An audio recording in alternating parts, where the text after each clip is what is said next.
The unseen daughter. There were two sisters, Naomi and Layla, raised in a small town by their father, Michael.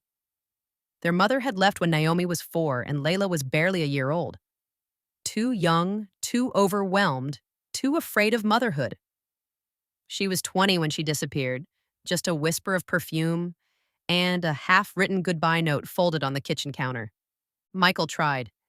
He worked nights at a shipping warehouse and took weekend construction gigs. He made school lunches, tied hair into shaky ponytails, tried to fill both roles with tired hands and a heavy heart. But love wasn't always given evenly. Naomi, the eldest, was quiet and careful. She reminded him of her, their mother. Same eyes, same stubborn chin. He didn't mean to favor her, but he did. She was his girl. The one who helped around the house, made him laugh, kept her grades up. Layla, the youngest, was different.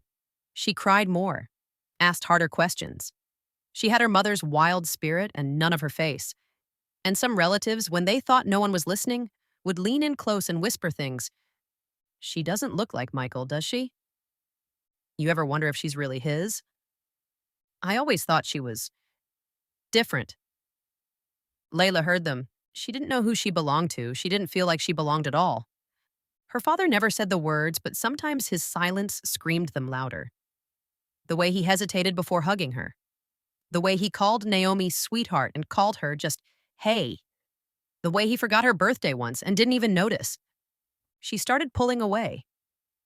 At first it was just skipping dinner, then staying up late, then hiding in the bathroom when she needed to cry. Naomi tried, God she tried, to pull her back in. She shared her clothes, covered for her when she skipped school, listened when Layla spoke in half-formed thoughts and broken pieces. But Layla kept falling. And one night, she couldn't take it anymore. She wrote a note that said, I don't think I was ever meant to be here. She took a handful of pills and laid down on the cold floor of her bedroom, hoping the ache would finally go quiet. Naomi found her, called 911, screamed until her voice cracked. Layla survived. After that, everything changed. Michael sat beside her in the hospital, his hands shaking.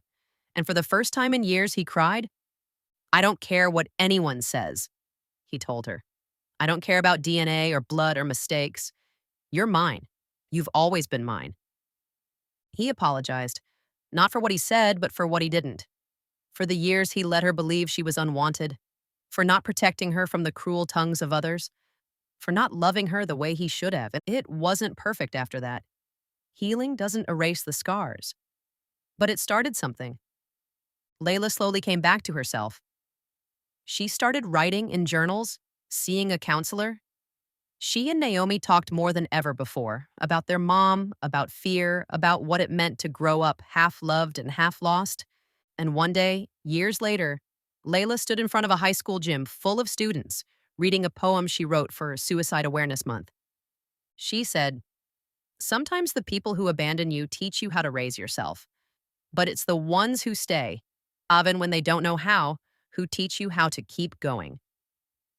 And in the back row, her father wept quietly, holding Naomi's hand. Because for all the things he'd gotten wrong, he was still there. And so was she.